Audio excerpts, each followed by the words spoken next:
Gálatas 6, a lição 12, página 45 da nossa lição. Deixa eu abrir aqui em Gálatas, nosso texto base.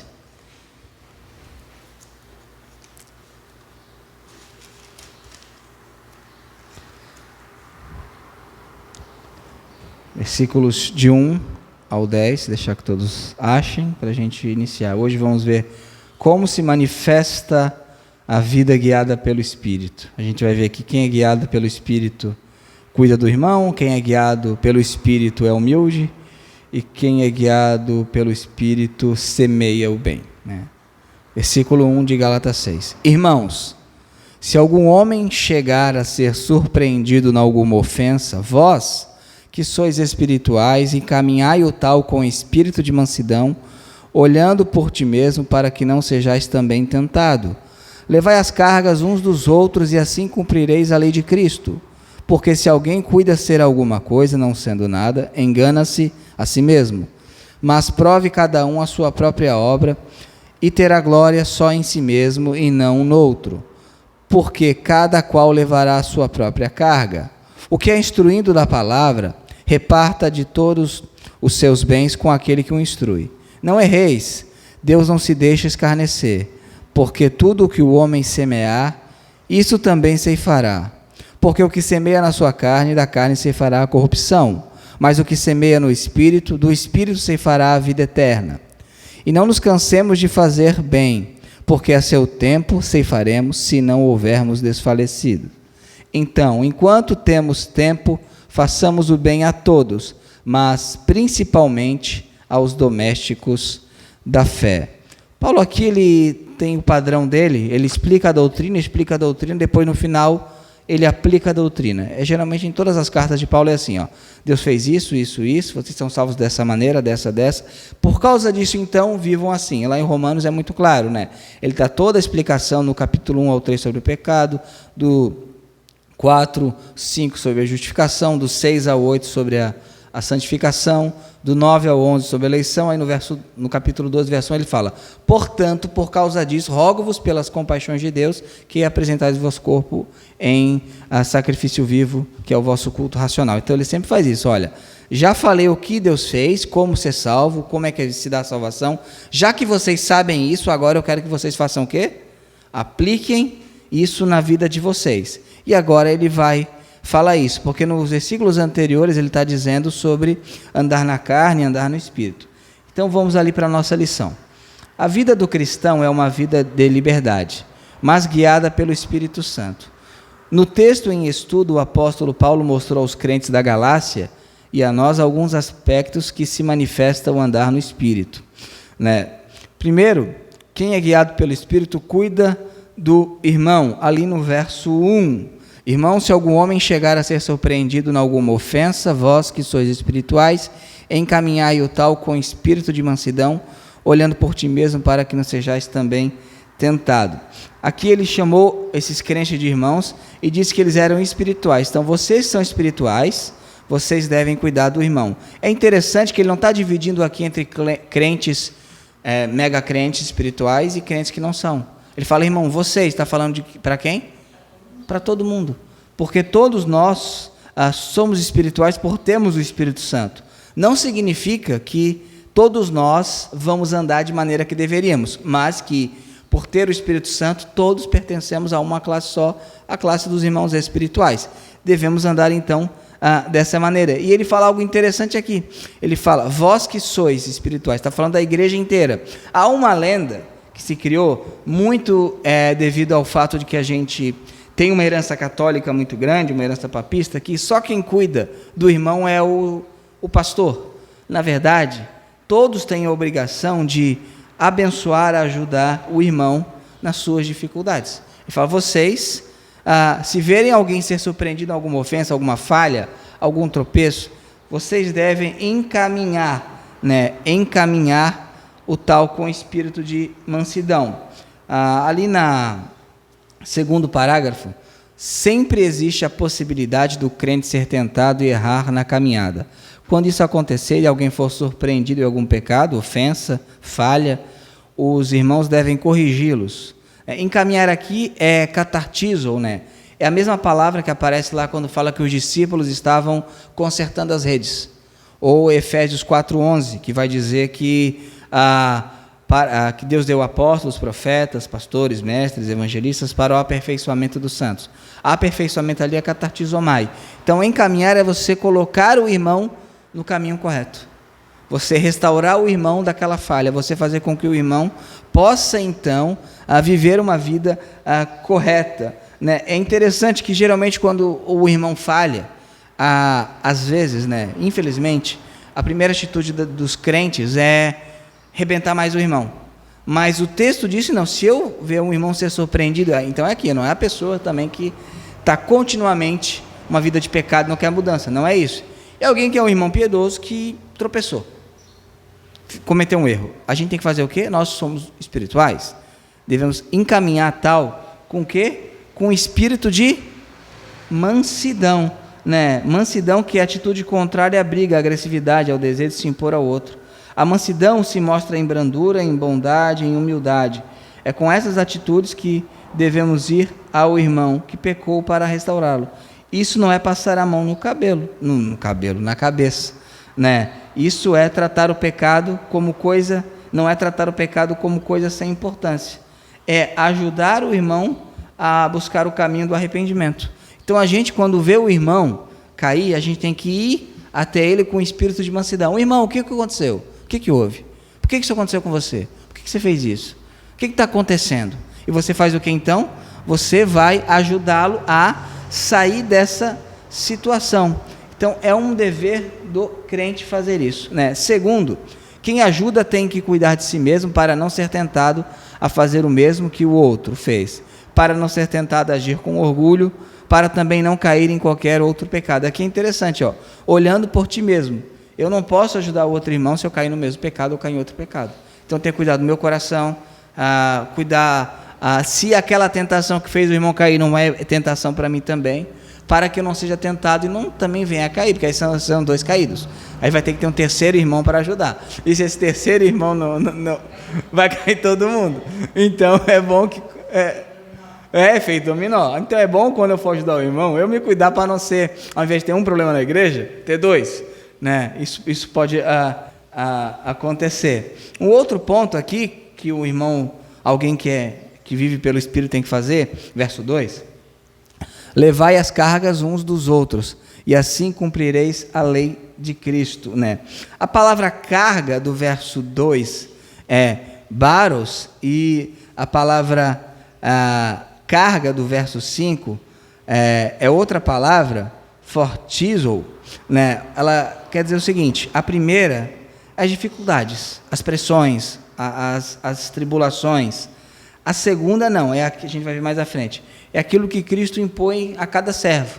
Então a primeira carga é aquelas dificuldades do dia a dia, é que fala que eu devo levar isso, né? Ajudar o irmão a carregar essas preocupações, essas dificuldades. Aquele que é guiado pelo Espírito participa da vida do irmão, ajudando a levar suas cargas, que podem ser tristezas, preocupações, dúvidas, solidão, doença, dificuldade financeira, problema no casamento ou mesmo pecado.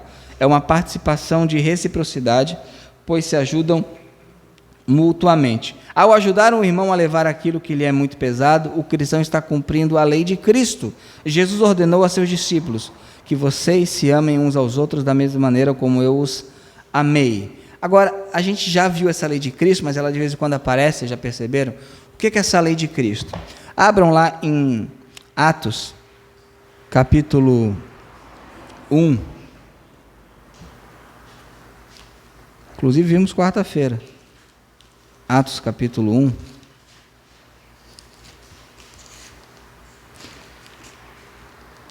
Versículo 1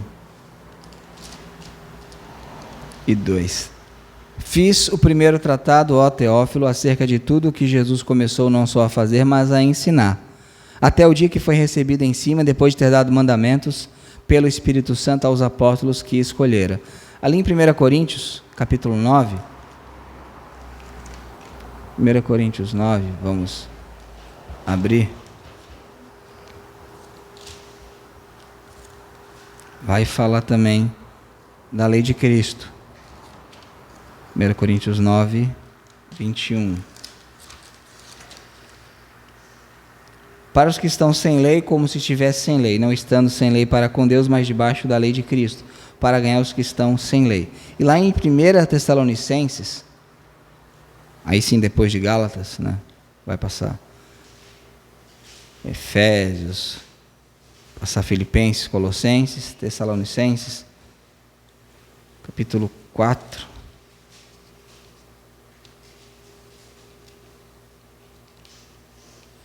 Versículo 2. Porque vós bem sabeis que mandamentos vos temos dado pelo Senhor Jesus. Então a lei de Cristo é tudo aquilo que o Novo Testamento ordena, né, por meio da pessoa de Cristo e por meio dos apóstolos, por meio de todas as cartas. Então, tudo aquilo que o Novo Testamento implicitamente ou explicitamente referenda do Antigo, e tudo aquilo que o Novo Testamento traz de novo, é chamado de lei de Cristo, é a nossa aliança. Então ele fala aqui, olha, na lei de Cristo, nós devemos ajudar uns aos outros na vida de pecado. Se você pegar a parte externa da lei mosaica, né, a letra da lei, a preocupação era com você e você não cair em pecado. Era isso. Aqui não, você tem que abençoar os outros, ajudar os outros, amar os outros, para que os outros possam também viver uma vida de santidade. Então, a lei de Cristo é diferente desse evangelicalismo que a gente tem, que é eu e Deus, eu fecho o olho, é eu e Deus e acabou.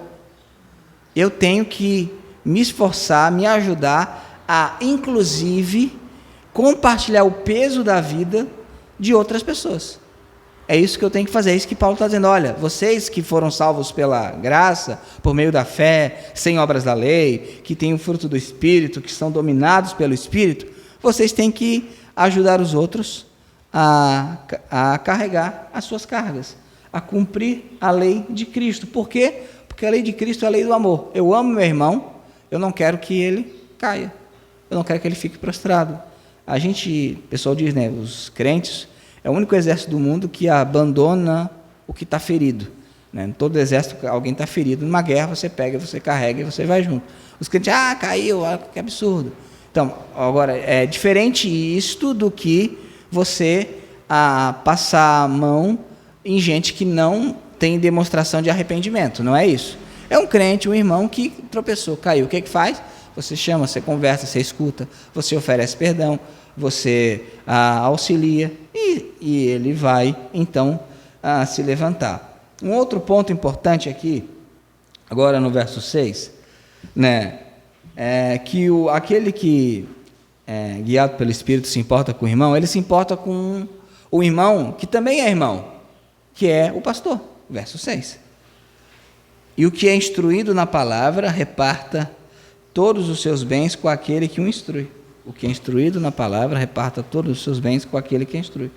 O que ele está dizendo aqui? Que se você tem o Espírito Santo, se você é um irmão espiritual, se você é um irmão guiado pelo Espírito, você vai se importar também com aquele que lhe ensina. E embora quem tem que falar isso sou eu que estou ensinando, né? Mas agora não vou legislar em causa própria, mas é o que o texto está dizendo. E eu louvo a Deus pela disposição dessa igreja em sempre cumprir esse princípio bíblico. O que ele quer dizer? Olha, a obrigação de sustento da comunidade local com os pastores é da comunidade local. Abram lá em 1 Coríntios, capítulo 9.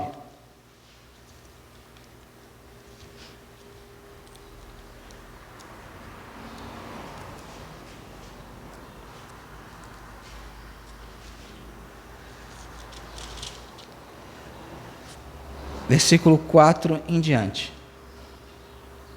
E eu vou ler aqui a lição, a gente já leu o texto. A tarefa dos mestres nas igrejas era transmitir o ensino dos apóstolos e aplicá-los à vida. As pessoas que recebiam o ensino foram exortadas a dividir com seus mestres todos os seus bens. Isto é, você tem que abençoar aquilo que é seu para abençoar aquele que lhe ensina. O salário de quem ensina as verdades de Cristo não pode ser visto como pagamento que se dá a um empregado. O pastor é servo, mas não é empregado. Isso são coisas diferentes. É um relacionamento de comunhão entre os irmãos, no qual o mestre, pastor, compartilha seu conhecimento espiritual e os alunos compartilham com ele os seus bens, dinheiro. Cada crente deve, portanto, contribuir a fim de que aquele que ensina a palavra possa se dedicar a essa tarefa. O objetivo, na verdade, é que aqueles que são ensinados sejam abençoados com alguém que esteja totalmente à disposição deles para viver em função disso. Ali o versículo 4 do capítulo 9 diz o seguinte, Paulo está reclamando com a igreja, diz o seguinte, não temos nós direito de comer e beber? Não temos nós direito de levar conosco uma esposa crente, como também os demais apóstolos e os irmãos do Senhor e Cefas? Ou só eu e Barnabé não temos o direito de deixar de trabalhar? Aqui é interessante, alguns pontos aqui. Por que o pastor não é empregado? Porque você observa aqui que ele fala que levar uma esposa crente, num vínculo trabalhista, a empresa se preocupa com o salário, com o sustento de quem? Do seu empregado. Ponto, acabou. Na comunidade dos santos, na igreja local, a preocupação da igreja é com a família do pastor. Ele fala, não temos nós direito de levar uma esposa crente? Né? Claro, Paulo provavelmente não levou, porque não queria casar. Né? Então a gente observa aqui que, ao contrário do que se fala, então o pastor tem o salário dele, aí a família que se vira. Na verdade, não é assim. E eu louvo a Deus por vocês, que vocês não são assim. Muito obrigado mesmo. Eu fico muito feliz em ter isso aqui nessa igreja. Então, a obrigação da igreja local não é com o pastor, é com a família do pastor. É para que a família do pastor seja assistida. Agora, isso não é viver esbanjando, viver no luxo, viver tendo helicóptero. Não é nada disso. Se vocês quiserem me dar um helicóptero, tudo bem. Né? Não sei pilotar, não sei como ele ajudaria. Né? E também o pastor deve viver no nível econômico de seus membros. Isso por exemplo, alguém que pastoreia uma igreja lá em Miami. Obviamente, ele não vai ter o nível econômico que eu tenho. Porque os membros dele não têm o nível econômico que eu tenho. Da mesma maneira que nós aqui não devemos ter um pastor que tem um nível econômico de alguém que está no interior, no cantão da África. Porque a economia é diferente. A economia dos membros vai refletir na economia do pastor. Isso é justo, para que ninguém fique lá e ninguém fique aqui. Porque imagina só, o pastor vai estar numa comunidade, uma igreja, pessoas de classe média. Vamos falar que a gente é classe média, eu acho que a gente é pobre, mas tudo bem. Né? Aí o cara chega com uma Mercedes. Muitas pessoas ficarão constrangidas. Da mesma maneira, se o pastor chegar numa comunidade assim, classe média, todo mulambento, sem condições, ele vai ser menosprezado pelos irmãos. Vai acontecer isso. Então, o normal é que ele tenha o mesmo padrão de vida, né, que os irmãos. Então, se vocês quiserem ficar milionários, não tem problema. Podem ficar. Então, continuando o texto, né? Ou só eu e Barnabé não temos o direito de deixar de trabalhar. Isso é interessante, trabalhar aqui secularmente, porque ele trabalha na obra. Então, ele fala, ou só eu e Barnabé que a gente tem que trabalhar, os outros não. Então, os outros apóstolos não mais trabalhavam secularmente. Quem jamais milita a sua própria custa? Quem planta vinha e não come do seu fruto? Ou quem apacenta o gado e não se alimenta do leite do gado? Digo isso eu segundo os homens, ou não diz a lei também o mesmo? Aqui a lei de Cristo está referendando o ensino de que aquele que trabalha na obra come da obra. Porque na lei de Moisés está escrito, não atarás a boca ao boi que trilha o grão. Porventura Deus tem cuidado dos bois? Está falando de quem? De boi? Não, está falando de quem? Dos ministros. Ou não diz certamente por nós? Certamente que por nós está escrito, porque o que lavra deve lavrar com esperança e o que debulha deve debulhar com esperança de ser participante. E aqui uma coisa muito clara e honesta do apóstolo Paulo, olha, aquele que está liderando a obra, o ministério, ele tem esperança que sim, que a igreja cresça, que ele possa viver da obra, que a sua família seja assistida. Isso é natural, isso não é ganância, ok? Isso não é ganância. Continuamos o texto. Se vos semeamos as coisas espirituais, será muito que vós recolhamos as carnais? É aquela coisa, qual é o valor de um bom pastor? Não tem valor financeiro isso, não existe valor financeiro. Se outros participam deste poder sobre vós, por que não, e mais justamente nós? Mas nós não usamos esse direito. Paulo não usa, para que não fosse acusado de nada, mas ele fala que é um direito. Antes suportamos tudo para não pormos impedimento algum ao evangelho de Cristo. Não sabeis vós que os que administram o que é sagrado comem do que é do templo, e que os que de contínuo estão juntos ao altar participam do altar? Assim ordenou também o Senhor que os que anunciam o evangelho, que Vivam não é uma escolha. A menos que a igreja não tenha condições de sustentar o pastor, na minha opinião, é um dever pastoral o pastor viver do evangelho, porque ele tem que ser o primeiro a dar o passo de fé da igreja. Ele tem que ser o primeiro a dizer: eu vou viver daquilo que Deus colocar em minha mesa e daquilo que Deus mover no coração dos irmãos. Ele tem que ser o primeiro. Agora é interessante, pessoal, não tem dízimo, né? O que era colocado no altar, na antiga aliança? Dízimo e oferta, correto? Então aqui fala que os pastores devem viver do quê? Daquilo que entra de dízimo e oferta. É um ensino claro. A gente não tem nenhum problema com isso, graças a Deus. Né? Então, aquele que é instruído na palavra, reparta todos os seus bens com aquele que o instrui. Quando fala todos os seus bens, obviamente aqui ele está usando uma hipérbole, né? Você tem a obrigação de entender que aquilo que Deus te dá, você deve repartir. Continuamos o texto. Né? Agora, quem é guiado pelo Espírito, também é humilde. Aí o Gálatas capítulo 5, verso 26, diz o seguinte: não sejamos cobiçosos de vanglórias, que não fiquem querendo louros, não fiquem querendo tapinha nas costas, irritando-nos uns aos outros, invejando-nos uns aos outros. E o versículo 3 e 4 do capítulo 6. Porque se alguém cuida ser alguma coisa, não sendo nada, engana-se a si mesmo. Mas prove cada um a sua própria obra e terá glória só em si mesmo e não em outro. Aqui o apóstolo adverte os cristãos para que não sejam cobiçosos de vanglória. Cobiçar é desejar ardentemente e tudo fazer para realizar o seu desejo. Vanglória é o convencimento dos próprios méritos, das próprias qualidades e capacidades. Então a pessoa se acha perfeita. Sem mim, a igreja não funciona. Sem mim, nada existe. Isso é uma pessoa que está se enganando. Né? Tal pessoa pensa que é superior à outra. Lembra a pregação passada, do domingo, que a gente tem que pensar outros como superiores a nós mesmos? Então, o evangelho é sempre isso. O outro é superior a mim. E busca para si uma glória sem fundamento e sem valor. Com a sua atitude de superioridade, de orgulho, irrita, desafia, provoca os outros por achar que assim mostrará a sua superioridade. Por outro lado, a pessoa que é invejosa, querendo o que pertence ao outro ou querendo as mesmas capacidades, age egoisticamente, busca a sua própria glória e busca ser elogiada, aplaudida e reconhecida. O cristão não deve pensar assim, sabe por quê? Nós somos pecadores. O que nós somos, né? Porque o verso 3, porque se alguém cuida ser alguma coisa, o que nós somos? Não sendo, não somos nada. Não somos, é o que nós somos, né? Nós não somos campeões, vencedores, essa fé que nos faz imbatível, move o nosso valor, né? Não somos isso, não somos isso, somos nada. Somos agraciados em viver o reino de Deus, mas em si nós não somos nada, né? Abram ali em Romanos, capítulo 14, Romanos 14, verso 12.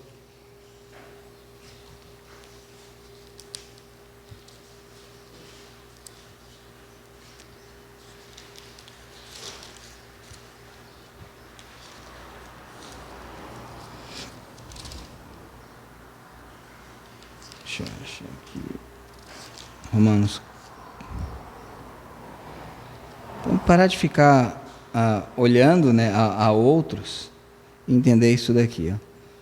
De maneira que cada um de nós dará conta de si mesmo a Deus. Então, cuida da sua vida. Cuida da sua vida. A gente só se mexe na vida do outro para ajudar o outro. É isso que o texto está dizendo. É bem simples, o evangelho é tão simples, né? Cada um cuida da sua vida, se for se meter para ajudar. Não atrapalha, é uma coisa maravilhosa. Né? Continuamos. Né? A gente tem que fazer uma autoanálise, né? E perguntar, eu estou sendo guiado pelo Espírito? Né? Eu estou sendo guiado pelo Senhor? Porque o verso 5 diz o seguinte, porque cada um levará a sua própria carga, Né? A palavra carga aqui aparece ali em Romanos 14, 12, como já lemos, e aparece lá em Mateus 11, 30, quando Jesus Cristo fala que a carga dele é leve. Né? Essa carga que nos é imposta pelo Senhor, que é leve, essa carga a gente tem que levar. A carga do verso 2 é a que a gente tem que ajudar. São palavras diferentes. Palavras diferentes que indicam que o seguinte, ó, tem coisas no outro que eu tenho que ajudar a levar. Agora, tem coisas que são minha obrigação, que eu devo fazer, as responsabilidades da minha vida cristã. Então, ao invés de eu ficar preocupado com o outro, me achando alguma coisa, não sendo nada, eu tenho que cuidar da minha vida, porque eu vou ter que chegar um dia diante de Deus e falar, está aqui o que eu fiz que o Senhor me deu.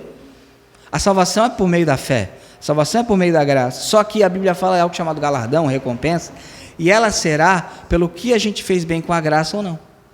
A gente tem que fazer. Então, um dia você vai estar diante de Cristo, e Cristo vai dizer, né, o que você fez com os dons, talentos, com as capacidades, com a graça, com a vida cristã que eu lhe dei.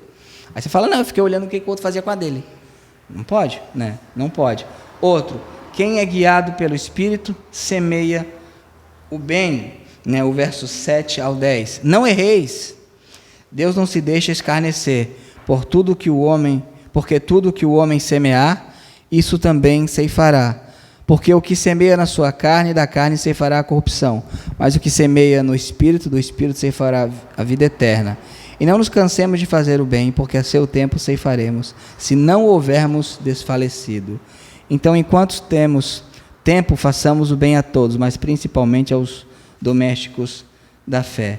Que Paulo não está dizendo que é o que se faz é que se paga. O pessoal, aqui se faz é que se paga. Não, não é não. O que ele está dizendo aqui? Ele está dizendo o seguinte, olha, você vai colher aquilo que você plantar. Se você vê uma vida amarga, uma vida cuidando da vida dos outros, pisando nos outros, uma vida de vanglória, você vai colher o quê? Você vai colher corrupção, degeneração. Agora, se você viver uma vida onde você vai ser generoso com o teu próximo, ajudando aquele que cai, ser generoso com os seus bens para a obra de Deus, onde você vai assumir a sua responsabilidade diante de Deus, saber que você vai ter que prestar contas de si mesmo a Deus, então você vai viver uma vida que semeia no Espírito, uma vida que semeia para a vida eterna. Então ele está dizendo o seguinte, olha, nós não podemos, de maneira alguma, viver uma vida onde a gente está plantando a coisa errada. E o que a gente vai plantar que é errado? O versículo 19 do capítulo 5, vamos ler.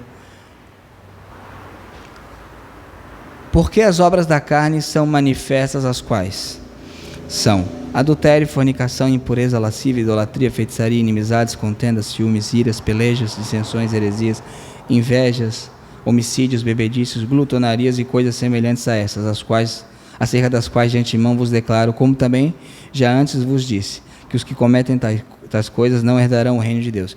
E nota uma coisa interessante da própria vida mesmo, da sociedade. Antigamente, o divórcio era muito difícil acontecer mesmo legalmente. Liberar o divórcio, ok. A relação sexual pré-casamento também, se era feita às escondidas. Isso foi relativizado e agora ninguém se importa. Qual o resultado disso? Você tem inúmeros divórcios, com pessoas com inúmeros casamentos, com filhos de inúmeras pessoas diferentes, padrastos que abusam, que batem. Claro, existem casos de pais que fazem isso, só que você pegar estatisticamente, você vai ver que são de famílias que segundo, terceiro, quarto casamento. Aí você vai observar a liberação sexual, não precisa casar. Legal, o que houve? Inúmeros de mães solteiras, onde a pessoa abandona, não quis casar contigo, porque você acha que ele vai assumir alguma coisa. Né? Inúmeros de mães solteiras, de filhos sem pais, isso quando a jovem não decide abortar. Você semeou corrupção. Semeou. E o que você colher? O que você vai colher? Você vai colher desgraça. É o que ocorreu. É o que ocorreu. Mas o pessoal fala, as mulheres, os homens eram infelizes com esses casamentos que duravam 70 anos. Quem se matava mais? Quem é que tomava mais remédio? Né? Quem é que tomava mais remédio? A gente fez nossas relações descartáveis. Então, isso serve para a vida cristã e serve para a sociedade. Quando você semeia, né, coisas degradantes, obras da carne, você vai colher isso, não tem jeito. É o que vai colher. Né? Continuamos. O verso 9, ele é algo maravilhoso para mim. Por quê? Porque ele fala o seguinte, se não nos cansamos de fazer bem, tudo aquilo que ele escreveu nos versículos anteriores, se a gente não se cansar de fazer, porque a seu tempo ceifaremos.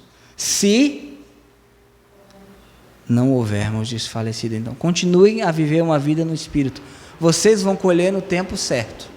Continue sendo fiéis a Deus, continue sendo bíblico, sendo uma igreja bíblica, continue sendo uma igreja correta, continue sendo um bom cristão, continue com suas obrigações de cristão, indo ao culto público, participando dos ensinos, ofertando, dando o seu dízimo, continue fazendo todas essas coisas. Continue se esforçando, usando seus dons e talentos, apesar das dificuldades, continuem, porque vocês vão colher. Agora tem um condicional aqui: se não.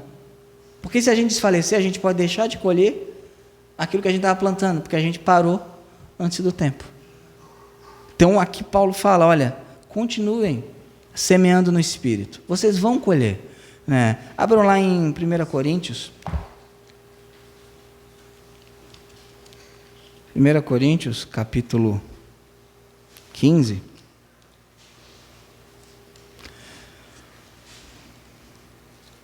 Versículo 58. 1 Coríntios 15, versículo 58. Portanto, meus amados irmãos, sede firmes e constantes, sempre abundantes no quê? Na obra do Senhor, sabendo que o vosso trabalho não é vão no Senhor.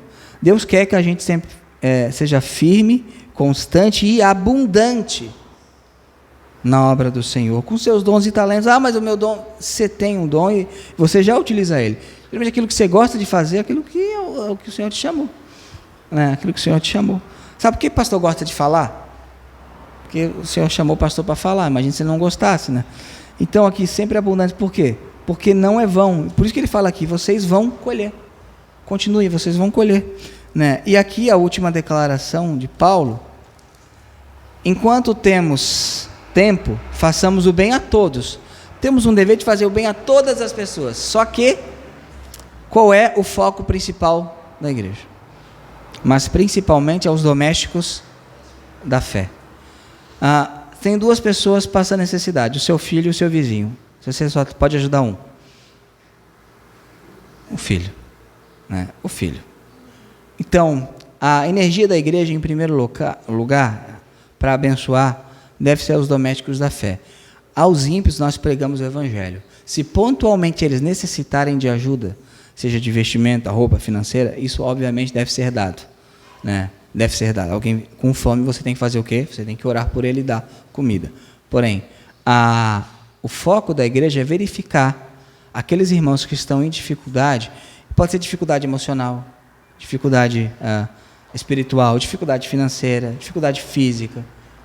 E a gente tem o dever de fazer o quê? O bem. E assim cumprireis a lei de Cristo.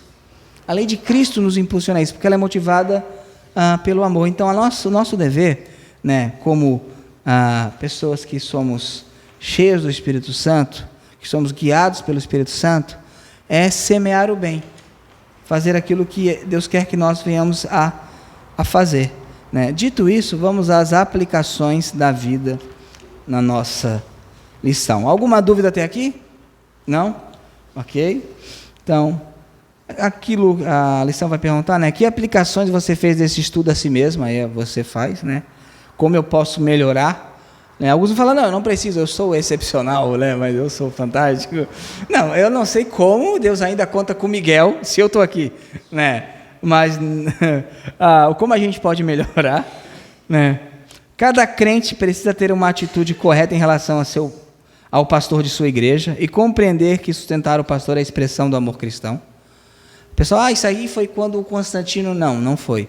Se você pegar, por exemplo, a Didaquê, é um documento cristão do início do segundo século, ela já fala do dever dos crentes para sustentar aqueles que se afadigam na palavra. Inclusive, se houver uma perseguição que dê, inclusive, possibilidade de morte, sabe quem tem que ser o primeiro a morrer da congregação? O pastor.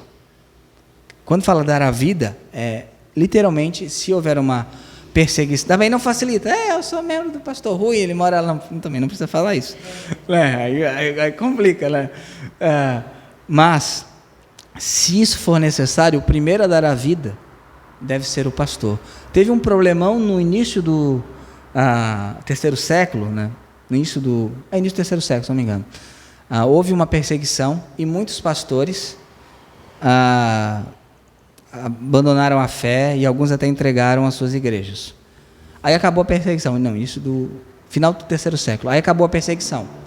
Aí esses pastores, acabou a perseguição, o que eles queriam fazer? Voltar. Aí o que falaram? Petiliano, Donato e outros. Não. Vocês não vão voltar. E quem for batizado por vocês, esse batismo não vale.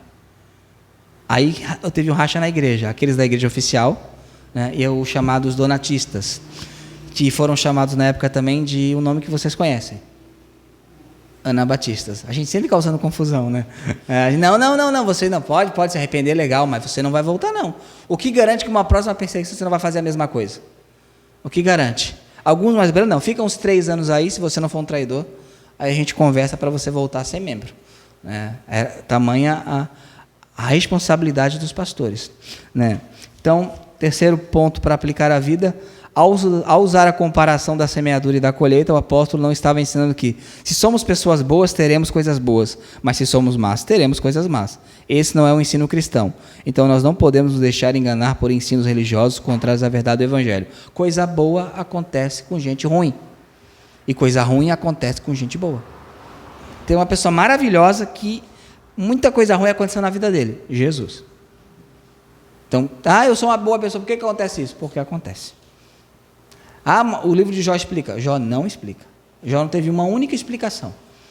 Deus chegou para ele: Jó, vem cá, onde é que você estava quando eu estava fundando o universo? Explica, Jó. Aí Jó, então eu vou ficar calado. Que bom, Jó, então deixa eu falar. Foi o que ocorreu. Então coisa ruim acontece. Então semear o bem não é para que tudo te vá bem na vida. Não é isso. É para você colher a vida eterna. É isso que o texto está dizendo, né? Faça o bem que vai atrair bem, o universo. Pensa positivamente que o universo vai dar coisas boas. A sua cabeça não é o imã. Não existe isso, não tem a força. A força é guerra nas estrelas. Isso não existe. Não, pensa a força, tem uma força, e você pensar positivo, tudo vai dar certo. Quantas pessoas pensam positivo e nada dá certo? Quantas pessoas negativo e dá errado? Não muda nada, pode falar.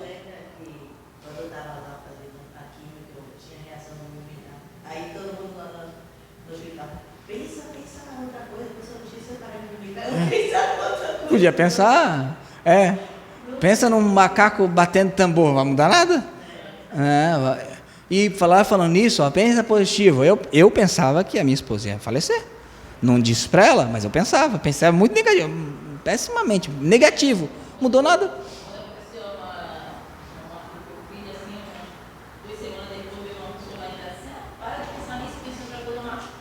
Como? Como? Não tem como pensar em outra coisa. Exatamente. Essa ideia de pegar esse versículo, semear coisas boas, pensa coisa boa que vai acontecer coisa boa. Não vai. Claro, você não pode ser uma pessoa depressiva, negativa, isso influencia seu psicológico, ok. Só que isso não vai mudar as situações externas. Colher para o bem é você cumprir aquilo que o texto está dizendo. Ter uma vida piedosa, uma vida de caridade, uma vida amorosa. E não quer dizer que você vai ter vantagens aqui. Você vai estar crescendo espiritualmente. É o que o texto está dizendo, né? Mas muitas religiões fazem essa barganha com Deus e Deus não aceita a barganha. Você tem analisado suas atitudes e ações para ver se manifestam que você é guiado pelo Espírito Santo? Como você faz esse autoexame? A minha dica é: verifique no texto. Verifique nas Escrituras como um crente deve viver. Verifique, eu tenho vivido assim? Ore. Obrigado por aquilo que eu já consigo. Deus me perdoe por aquilo que eu ainda não consigo. É basicamente isso. É assim que a gente vai vivendo, refletindo. Ficou alguma dúvida? Então vamos ficar em pé e vamos orar ao Senhor, né? Pedir que o Senhor nos abençoe. Senhor Deus e Pai, nós te louvamos, Senhor, pela tua graça, pelo teu amor, pela tua misericórdia, Deus. Obrigado, Deus, porque temos a ciência, Senhor, que o teu Espírito habita em nós. E porque temos a certeza, Deus, que o Senhor fala ao nosso coração e o Senhor nos molda de acordo com a tua palavra. Nos faça viver, Senhor, a lei do amor, a lei de Cristo, Pai. Nos ajude, Deus, a abençoar outros irmãos, a levar a carga desses irmãos, Senhor. Também nos ajude, Deus, a entender que somos responsáveis a levar o nosso próprio fardo, a nossa própria carga, Senhor. Aquilo que o Senhor colocou sobre nós para que cumpríssemos, Senhor. Também pedimos, Senhor, nos ajude, Deus, a acolher para a vida eterna, a semear no Espírito, a ter o fruto do Espírito, Deus, abençoando a todos, especialmente nossos irmãos domésticos da fé. Nos dê um coração generoso, Deus, para que a obra do Senhor possa avançar espiritualmente e materialmente, Senhor. É o que nós oramos, agradecidos, em nome de Jesus. Amém.